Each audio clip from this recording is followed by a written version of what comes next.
care about all that progress, you have to care about state AGs, because state AGs can undermine so much of that progress being made. I'll give you a perfect example involving Oregon's AG and Coinbase. What we've already seen is at the beginning of this year, Oregon's AG sued Coinbase on essentially the exact same theory. There's some slight differences. They're gonna claim it's from state law, but basically a rehashing of the SEC case, which was dropped. And the Oregon AG is saying, you know what, I believe that the federal government's not doing their job. I disagree with their policy. And so I'm going to step in and fill the gap, right? Even though we just had an election, this was on the platform of the winning candidate. There is clearly a lot of people who voted with this in mind, that they wanted regulatory clarity. And Congress is actively working on legislation. But all of that aside, this one state and perhaps a handful of others may put their hand up and say, you know what, we're going to sue because we disagree.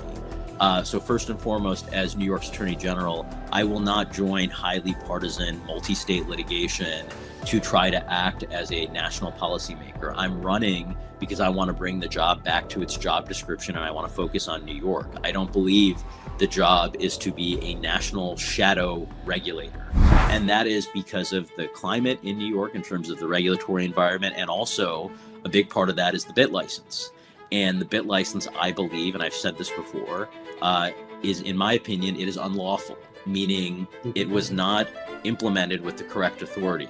To put an emphasis on it, this is something that was not passed by the legislature. A lot of people don't know that. This is not a law that was separately passed by the state legislature. This was a regulatory regime that the regulator, DFS, the Department of Financial Services, introduced, and they claimed the authority from the existing financial services law.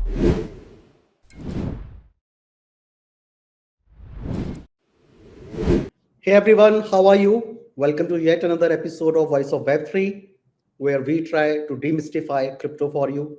We try to bring you the latest updates in the market, and we try to connect you with experts who can help you to understand the current market and everything that is going on. Just before we begin, a simple ask, a request to you: please do follow our channel. Please do subscribe our YouTube channel. It keeps us motivated. It keeps us to put in the efforts to bring in these experts. Now, without any ado, I would like to introduce you to you guys about today's expert. So today's guest is Mr. Khurram Dara. He's a leading crypto policy expert and legal strategist with deep experience when it comes to blockchain regulation and public policies. You must have seen him on Twitter, on LinkedIn, as a general counsel at Coinbase, where he played a very key role. We all remember that was the time when Gary Gensler was in the office. So we all remember him from that time. And currently, Mr. Khurram is actually running for the New York Attorney General position as well. So he's somebody who is right now moving from the private domain to the public arena. And he's somebody who is putting in the effort, putting in the struggle, and as a voice for all of us. So he's a pro-crypto person, as far as I know, and he will be able to clear that out for us. But guys, he's somebody who we have been trying to reach out for a long time, and we are so glad that he has today agreed to come up on the show. And believe me, he's somebody who has struggled, who has put in the effort when it comes to private part of the crypto part, and now he's going to the public arena. So guys, please welcome Mr. Khurram Dara on the dais. Hey Khurram, how are you? Well, thank you for having me, Sunil. I mean, we have a lot of guests, who tell us what it means to be in the crypto world, what it means to be the part of the crypto corporate culture. And you're somebody who has been part of that and are now running for a public office. I mean, first of all, congratulations. I mean, you are really an inspiration for all of us. No, well, thank you. Haven't done much yet, but it's exciting to be out there, and I really appreciate it. I mean, to have the guts right now. I mean, we remember a time 7 or 8 years back, it was almost a crime to even speak about crypto publicly, From that time to now running for a public office, man, kudos to you. It's definitely been a crazy ride to see where this space has been from a regulatory and policy perspective, and in terms of our political engagement. When I started in the space in late 2017 to now, it's really just been a 180-degree shift. So it's really exciting. Yeah. I mean, this year has been crazy, and I'm sure there is a lot we can learn from you today. There's a lot we want to ask you today. But keeping in check your time commitments, what I will be doing is I will be jumping in the questions right off. I hope that is okay. Let's do it. All right. So Khurram, I mean, this year has been all about US. This year has been all about what is happening in US when it comes to policy making, when it comes to introduction of the few bills, and as well as when it comes to how crypto is being part of the politics now, right? So we are seeing a lot of influence. We also saw a lot of uh, crypto funding as well in the last elections, right? So crypto has been playing a quite a good role when it comes to politics in US this year particularly. And I wanted to understand from your side of view that what you are seeing there. I mean, do you really see these bills like crypto market structure bill or the Genius Act? Do you really see a possibility that these can come into light, or this is also again just a, let's say, momentarily buzz in the market? Or do you really see these happening?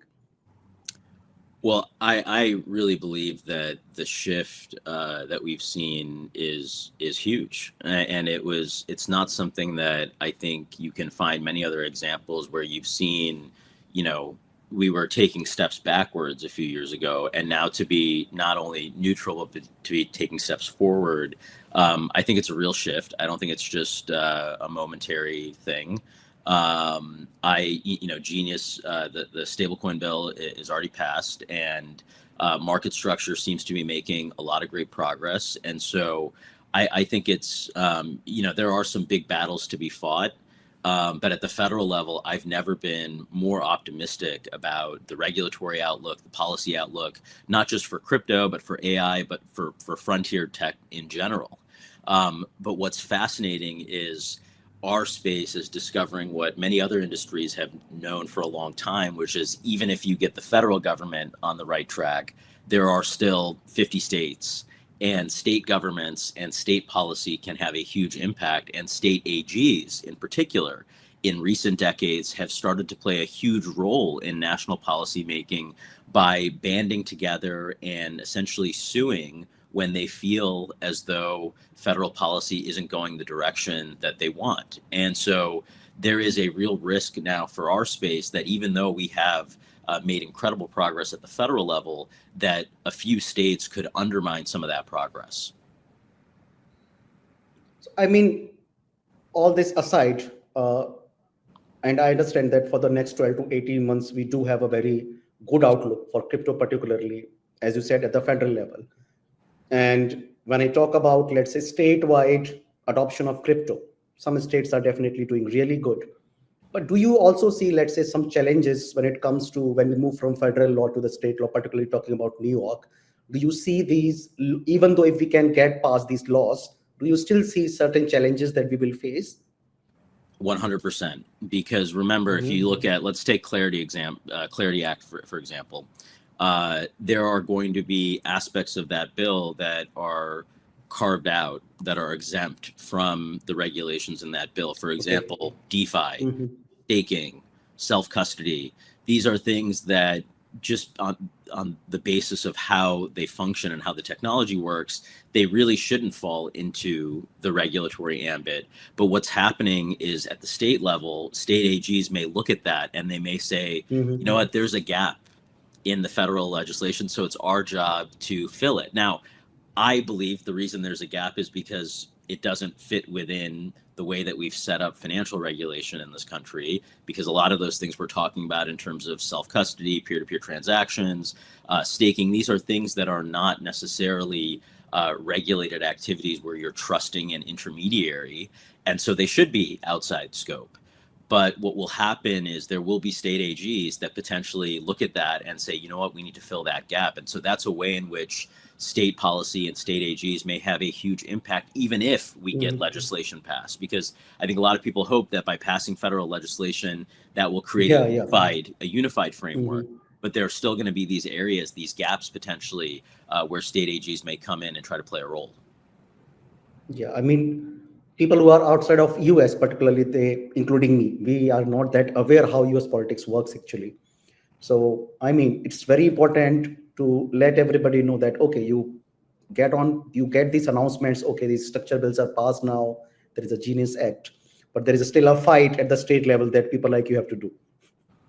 Absolutely, absolutely. And there's been so much progress. Putting aside legislation, I think just the personnel choices, leadership at the agencies and the bank regulators, changing the regulatory enforcement priorities to focus on bad actors and fraud rather than going after good actors because you disagree with the law or disagree with the prior administration. And so, I'm really excited about the progress, and I think we're in a great place at the federal level, but states are going to be kind of the key battleground for the next 5 to 10 years, I think.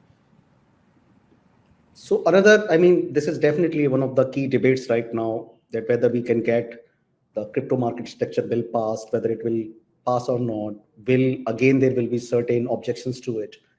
Another key debate right now is, of course, definitely the upcoming elections in November, right? Everybody seems to be nervous about it. Everybody wants to know more about it. And I wanted to ask from you that what sort of impact you see these elections having on particularly the ongoing adoption and ongoing success with crypto. Do you see these elections as a very key moment when it comes to everything that we have been doing so far so good in crypto in US? Yes, absolutely. Because, even when you look at the calendar, just the fact that the Congress may change, the balance of power may change in the midterm elections, that's almost putting a deadline for us in terms of passing clarity, because the belief is that once you get closer to November, it's going to be harder to get things done. The focus is going to be on the election. And if you don't get it done by then, and the balance of power changes in Congress, then it may be much more difficult to pass the legislation as it is now. Maybe more difficult to pass something at all. I remain optimistic that no matter what happens, no matter what happens in that election, I still think that we're not going back to the Gary Gensler days. And that's because of a variety of reasons. And I still think there's going to be, a lot of progress at the federal level, no matter which party controls Congress after the midterm elections. But there's no way to sugarcoat it. I mean, if the balance of power changes and you have more crypto skeptics in Congress than there are now, it's going to be very hard to get legislation through. So I would like to know from you, I was waiting this question to ask it at the end of the podcast, but what is your prediction? If I were to ask you that, Khurram, what is your prediction when it comes to crypto structure market bill? Do you really see it happening in January, or do you see that it might get delayed again? So, what sort of prediction you have? Because to be frank, see, you are the best person to actually educate us right now, and even to tell us that, okay, guys, it may or might not happen, I'm gonna give you an unsatisfying answer and say it's a 50-50. I think it's a 50-50 because I really do think it's a toss-up. It could get done, but politics is a thing. It's just a world where anything can happen, and some other issue can come up, some other current event unrelated to crypto policy or fintech policy or tech policy could intervene, and that could change everything, right? And so I'm gonna say it's a toss-up. Okay. All right. So, President Trump has been the focus of whole this year. The crypto bull run, to be frank, started with the announcements that he made. And since then, he has made some foreign policy announcements as well. He has made, and the total scenario, the total geopolitical environment has been quite into a doldrums right now. We see anything being said by Mr. Trump or by anybody in China or anybody in India, we see that, okay, it changes the complete market itself, right? And on particularly 10th of October, 2025, we all saw that there was an announcement of the escalation in tariffs to China. And we saw that there was a complete crash. The market completely crashed on that day. So it has been quite a mixed experience with Mr. Trump so far, I think, for crypto particularly. Initially it was all green. When he came, he made announcements, and then since the tariffs have been introduced, the tariff debate has started, the crypto is, to be frank, right now struggling a lot. So my question was, or I wanted to ask from you, that when it comes to particularly involvement of Mr. Trump and his family, and he's right now, to be frank, quite heavily invested into crypto, his family as well, what sort of reaction you see from people in US and regulators from US about this? Do you see this as a positive signal, or do you see this as becoming a center point of failure in the coming days? I mean, if anything negative happens to Mr. Trump's presidency in US, right? I mean, do you see it as a kind of a failure, a center point of failure now? I don't. I see it as overwhelmingly positive. Okay. I think that there's an argument to be made that President Trump's agenda on crypto, fintech, and tech more broadly, his regulatory agenda, is perhaps his most cohesive aspect of his agenda and most successful in terms of implementation of any part of his agenda so far. I think David Sachs has done an incredible job. I think the people that he's picked to head some of these agencies to lead up policy on these issues has been, I think that it's been even better than we all expected when we saw the election results and we thought there might be a shift in crypto policy because of what President Trump had said in his platform. And so I see it as all overwhelmingly positive. I don't ascribe prices and market prices to as a direct, indicator of the quality of the policy, because there's so many other macro factors that impact, what's going on in markets. I think just in terms of the level of predictability, the number of new companies that have opened offices in the United States, in New York, the number of talent that has come back to the United States in terms of, the density of talent here in the US. So I think the policy has been great.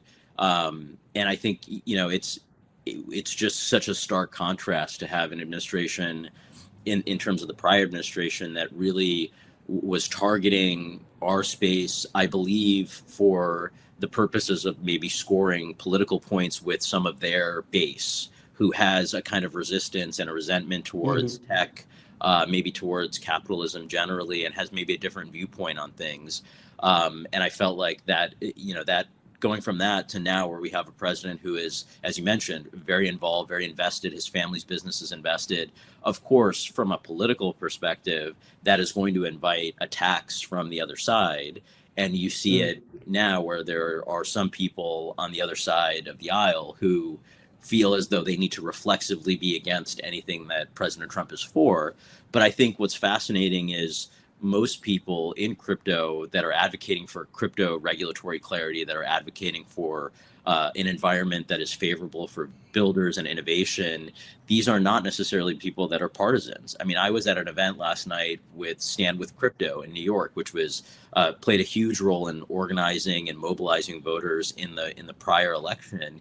And I meet people from all across the political spectrum at these events, and it's a shared belief in, we should have a fair set of rules that protects consumers, then goes after bad guys. This is like a complete myth that crypto is asking for special treatment. People want a predictable set of rules. They don't want to have to, have things be made up on the fly for them. Yeah, I mean, I remember your tweet recently, which got quite viral. I remember very well. I mean, it was forwarded to almost all the WhatsApp groups in crypto, Telegram, and everywhere. The tweet was very similar to what you just said, that I'm having it on my screen right now. A few reporters have asked me what it would mean to be a pro-crypto candidate for NYAG. It's simple. It means campaign focused on ending lawfare across the board. Crypto is not asking for special treatment. We are just asking not to be targeted unfairly. I mean, this has resonated so well with everybody in crypto. And it got viral. I mean, it was a viral tweet, to be frank. Everybody has shared it. And that's when we thought that, okay, you need to be on the podcast. We need to bring you on the podcast. Well, just to put a finer point on it, there is this media narrative out there now, particularly in the New York Times, that crypto has bought Washington and they've made this huge political spend and they're getting all of this special treatment. And that to me is such a complete rewriting of history. I mean, that's revisionist history, because this was not inevitable. If you go back to 2017, there was no reason that crypto would necessarily have ended up being a big political player if there had just been an orderly process of rulemaking or new legislation that created a fair set of rules, a predictable set of rules, that everybody felt like there was a fair process.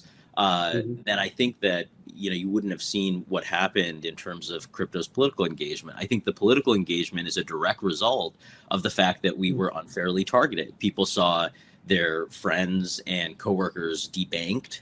They lost lost access to bank accounts, or it was very difficult to acquire bank accounts. You saw people get subpoenas and get caught up in investigations, not because they had done anything wrong, but because a regulator had just decided they were going to subpoena every single company in a particular category to try to make a point about where they stood in terms of policy. It's really policy making or regulation through enforcement. And so that caused people to say, you know what, we need to engage in the political process. We need to organize, we need to raise money, we need to make calls to our elected representatives.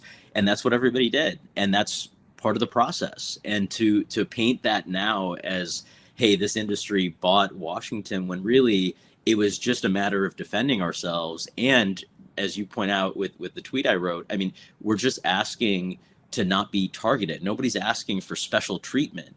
And, you see that in New York all the time. You look at the BIT license. I mean, we have a license for currency exchange. It already exists. 45 other states, they use that license. If you want to do currency exchange, including crypto exchange, you're going to take custody, you get a money transmission license.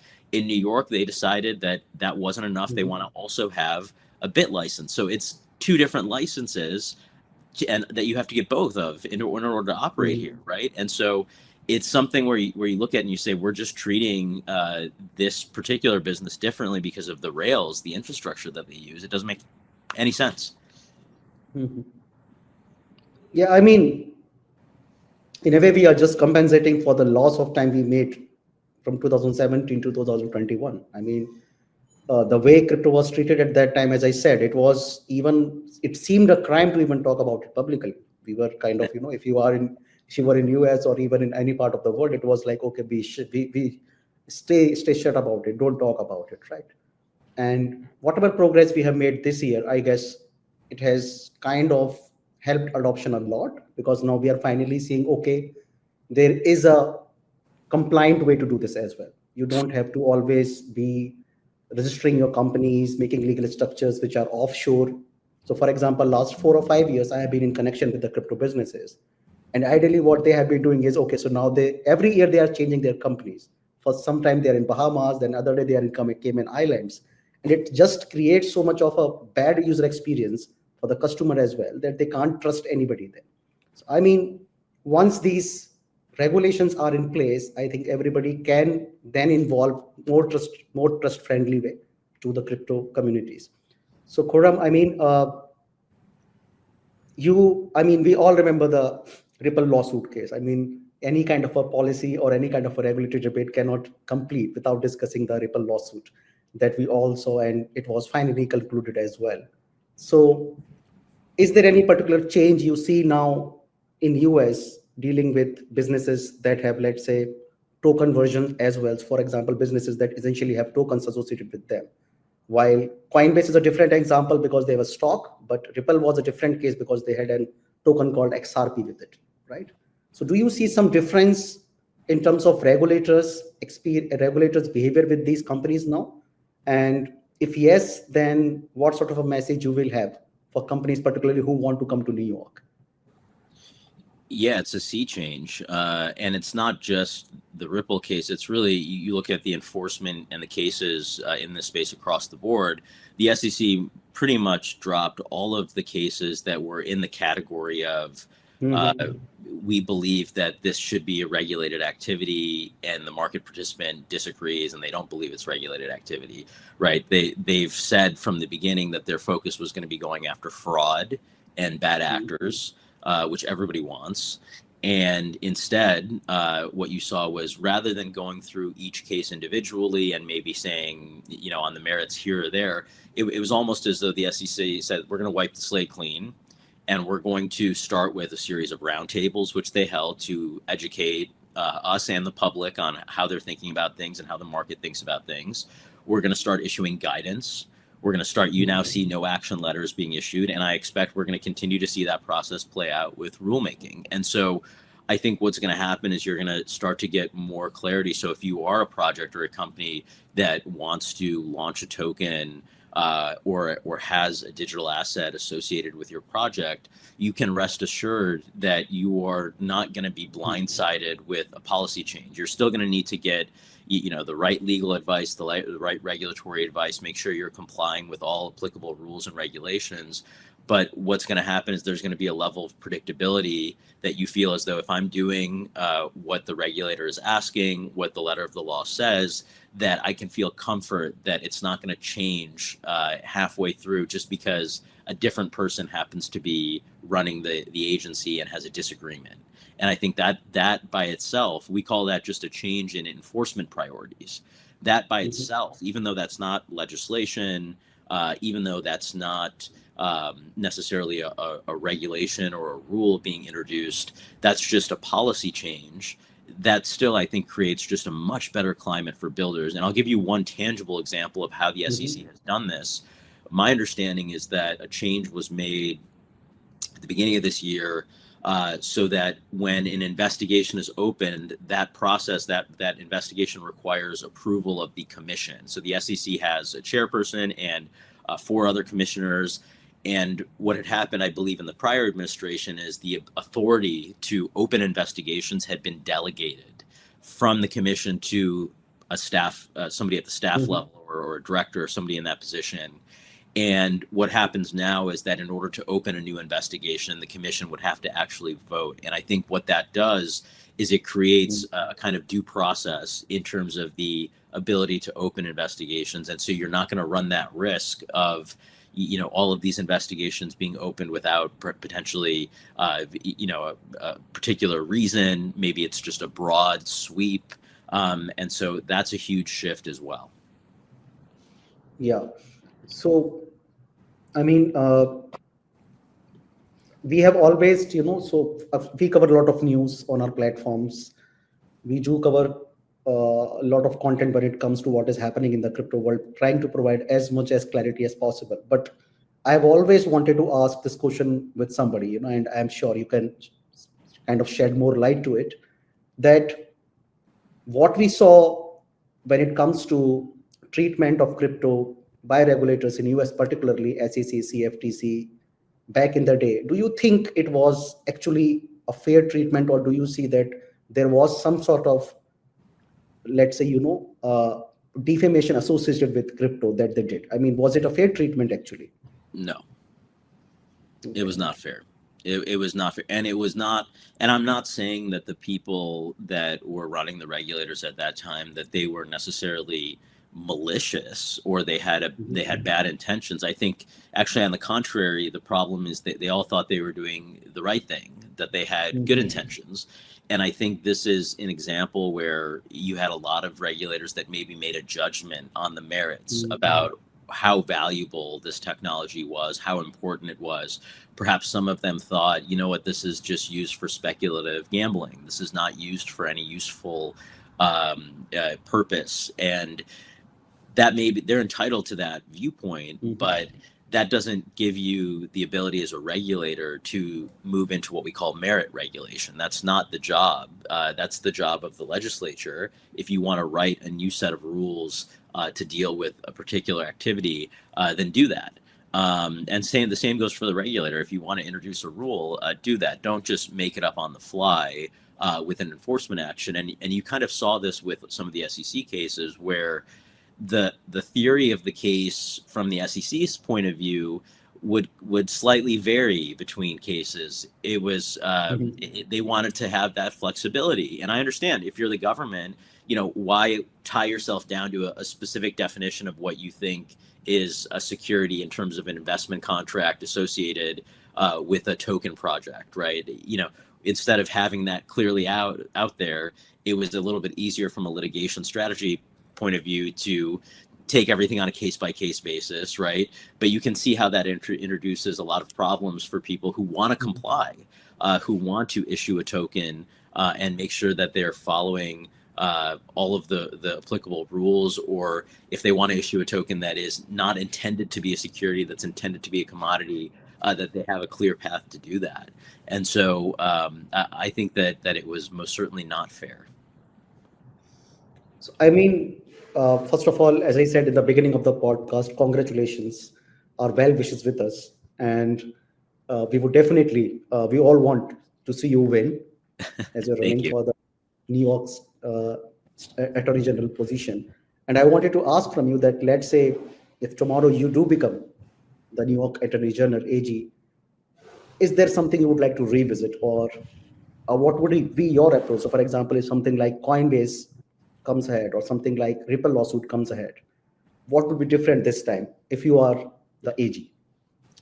Well, if you are somebody who has seen the incredible progress being made in the US from a policy perspective, and you're happy with that, you think that that's a good thing, then you should care about my race, and you should support me because so much of We are that cheering for progress, you. We are cheering for you. Yeah, yeah. because so much, and I appreciate that, Sparsh. I really do, and thank you for having me on and having me on with your audience. It's great. If you care about all that progress, you have to care about state AGs, because state AGs can undermine so much of that progress being made. I'll give you a perfect example involving Oregon's AG and Coinbase. What we've already seen is at the beginning of this year, Oregon's AG sued Coinbase on essentially the exact same theory. There's some slight differences. They're gonna claim it's from state law, but basically a rehashing of the SEC case, which was dropped. And the Oregon AG is saying, you know what, I believe that the federal government's not doing their job. I disagree with their policy. And so I'm going to step in and fill the gap, right? Even though we just had an election, this was on the platform of the winning candidate. There is clearly a lot of people who voted with this in mind, that they wanted regulatory clarity. And Congress is actively working on legislation. But all of that aside, this one state and perhaps a handful of others may put their hand up and say, you know what, we're going to sue because we disagree. So first and foremost, as New York's Attorney General, I will not join highly partisan multi-state litigation to try to act as a national policymaker. I'm running because I want to bring the job back to its job description, and I want to focus on New York. I don't believe the job is to be a national shadow regulator when you feel like the federal government doesn't do what you want. And so that's number one. I think that's huge in terms of the progress and the trajectory for our space from a regulatory perspective, making sure state AGs don't obstruct all of these good federal policy changes. The other aspect is there are some New York specific issues, right? New York is the crypto capital of the world in terms of companies and talent and projects and businesses and developers that want to be here. And yet, ironically, so often we see that the services and the products are not available to residents of New York State. And that is because of the climate in New York in terms of the regulatory environment. And also a big part of that is the bit license. And the bit license, I believe, and I've said this before, is, in my opinion, it is unlawful, meaning it was not implemented with the correct authority. To put an emphasis on it, this is something that was not passed by the legislature. A lot of people don't know that. This is not a law that was separately passed by the state legislature. This was a regulatory regime that the regulator, DFS, the Department of Financial Services, introduced, and they claimed the authority from the existing financial services law. On top of that, as we discussed before, it's duplicative. It's basically, it's not that getting the bit license gets you out of getting the traditional currency license, the money transmission license. You essentially still have to get both. And so that creates a higher regulatory burden. It increases costs at a time when affordability is top of mind, and we should be wanting more businesses to move here, more competition, more jobs to put upward pressure on prices, upward pressure on wages and salaries, and downward pressure on prices when you have more businesses, more competition. But what we've done is we've created a heightened barrier. And so I want to do a regulatory audit, and I want to see whether some of these regulations we have are in fact unlawful, and whether we can work with the legislature or the governor to undo them. The bit license is a clear example of that. I also have the ability to decide not to defend the state in certain actions. And so if there's litigation that makes a strong case that the bit license is unlawful, I could make the decision not to defend it if the process plays out that way. And so I think there are things that we can do. And I would say a third prong. So I mentioned, the national policy making and bringing this office back to its mandate. I mentioned the bit license, but I'm going to mention public safety for a moment, because there was a very high profile example of a kidnapping involving somebody who had crypto. There was somebody held at a townhouse in Soho. Public safety in general, especially when you think about the fact that we have so many crypto companies here, so many crypto founders here, public safety is top of mind. We need to have a safe New York for people to be able to settle and go to work and feel like they can get to their office without being accosted by somebody who might try to harm them, or more sort of serious types of crime, where you have somebody targeted because they're a high net worth individual who is known to have crypto and now is a potential target of somebody who wants to kidnap them or do some kind of harm to them. And so I think it's really important that we have an AG that is willing to work with our DAs who handle everyday crime, but also an AG that focuses on new forms of organized crime, right? There's new types of organized cybercrime and scamming and social engineering going on, and those types of things, those do fall within the AG's mandate in terms of handling complex and organized crime, while the everyday crime is handled by the local prosecutors, by the county prosecutors. And so those are three, I think, really important aspects of why I'm running and my platform that I think are relevant to crypto builders in New York.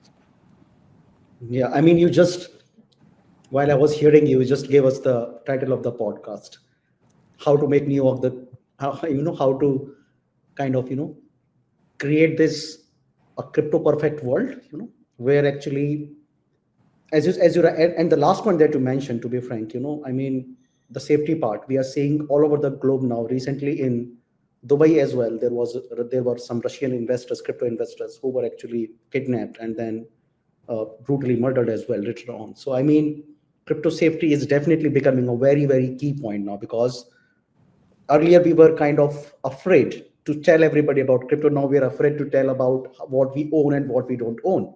It's information which can easily be just checked out using your addresses. It is publicly available. So I think definitely you are there. I mean, when you say that crypto safety is becoming a problem, and in the coming days, it will definitely become a very big problem for all of us.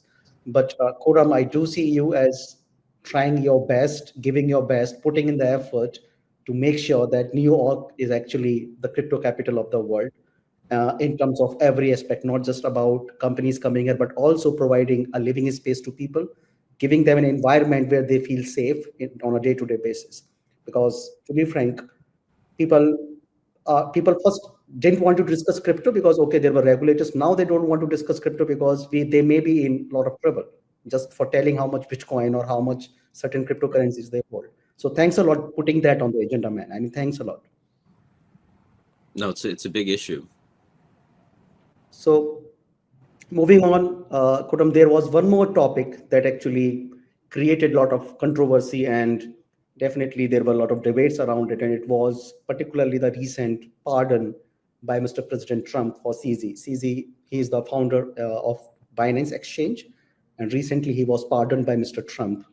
And we saw so many different comments, we saw so many different point of views and debates that why was it done, was it right or wrong? And I wanted to know your point of view, your opinion about it, that in your opinion, if it was right, then why it was right, I think in a lot of these cases, what you see is you have to look at it comparatively and ask yourself if the punishment is more excessive than relative to other types of crime and situations that are similar. And I think there is, a strong case that a lot of the penalties and the treatment, particularly of crypto related builders and developers, has been unfair. And so I do think that there was a case in that particular instance that the penalty was just not proportionate to what it had. It was huge. And I believe that was the basis for the pardon, if I'm understanding correctly. And so, I think there's a bigger debate in this country about should we hold developers or manufacturers, depending on what it is, responsible for the actions of individual third-party bad actors. And I think we have to be very careful in terms of balancing protection with innovation, my preference is to go after the bad actors. There's a viral tweet from the current AG, the incumbent AG in New York, Tish James, right now, because she went after 2 car companies for failing to protect their cars from being stolen. And so, there's a kind of thought that, well, maybe we should be focusing on the crime rings that are stealing the cars first and, prioritize that. And so it's just, there is this broader debate. Of course, if you are on the enforcement side, it's much easier to go after CZ than it is to go after the North Korean hackers that are laundering money on a platform, right? It's much easier to go after the developer than the individual bad actor. And so that's a debate that I think people are going to have, but I think we have to think about the impact that might have on innovation and whether that actually does result in more protection for consumers. I think what actually creates a safer environment is people having assurances that when bad actors break the law, that they're going to be held accountable for it, that there is going to be some penalty. That the government will vigorously enforce the law against bad actors, rather than spend their time trying to regulate good actors and make it more difficult for the people that are trying to comply in good faith. So, Khurram, for all the people who are watching this podcast, we are definitely tracking a few events in the upcoming year, which we think will be important for crypto. We would like to know from you as well, what are some of the key moments or events, milestones you're personally looking at, and which we should all be aware of or we should be following as well? Well, I'm really excited to see what happens in terms of institutional and traditional finance merging with crypto and blockchain and what that looks like in the future. One of the fascinating things about an unpredictable regulatory environment is it actually hurts 2 groups of people in the private sector in particular. It hurts new entrants, so new startups or people who haven't even gotten their idea off the ground yet, because the uncertainty creates higher legal burden, regulatory burden. It changes sort of how they choose to enter the market. But the other group of people that is also hamstrung are traditional businesses or traditional finance, or anybody who has other lines of business where they may not want to take the risk of introducing crypto if there's a lack of regulatory clarity. And so a lot of these players have been outside of the market. And so it actually created, I think, a lot of pure play crypto companies, this kind of regulatory environment we had in the States for the last several years. And so now the environment is going to be, I think, a little bit more predictable. And so there's going to be more competition. There's also going to be, potentially new applications, new ways of integrating blockchain into traditional finance, whether that's tokenization, whether that's other assets coming on chain. People have been talking about that for a long time. I was somebody who, many years ago was more skeptical of that kind of thing, because I thought there was a lot of progress and changes that would need to be made from a regulatory perspective. But now I'm much more optimistic about that happening. And I think you may see, more of a desire to experiment and try new things. And maybe there's things that we haven't even thought of in terms of applications or infrastructure that we could see.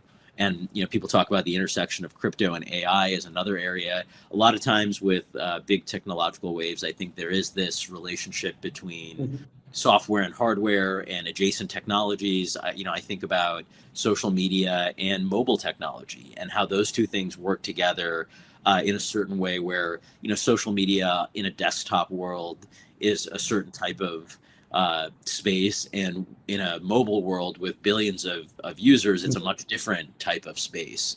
And perhaps there could be some kind of dynamic, in terms of the way that crypto interacts with AI that could play out similarly. And, we just don't know. I think a lot of the stuff in terms of technological progress is not linear. We take these huge leaps forward.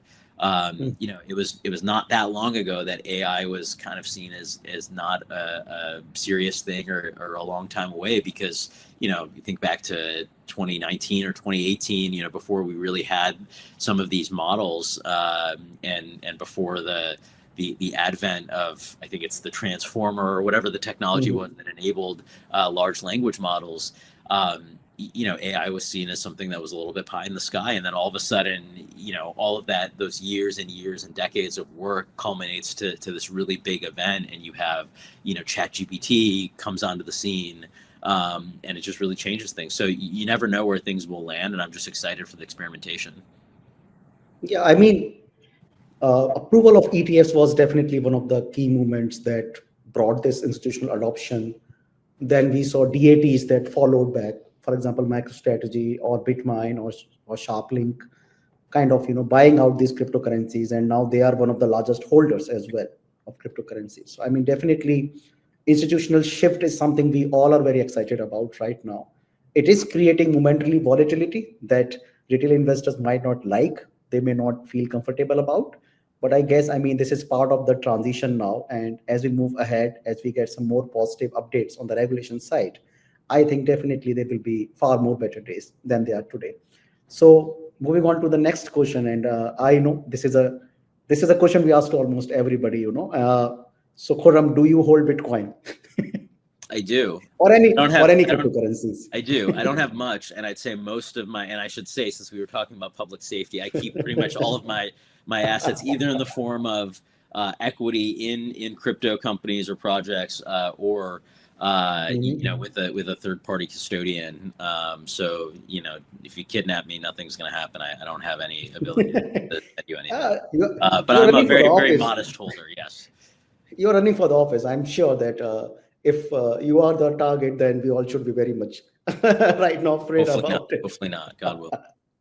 Okay. So, Khurram, I wanted to ask you one last question. We want to support you in every way possible.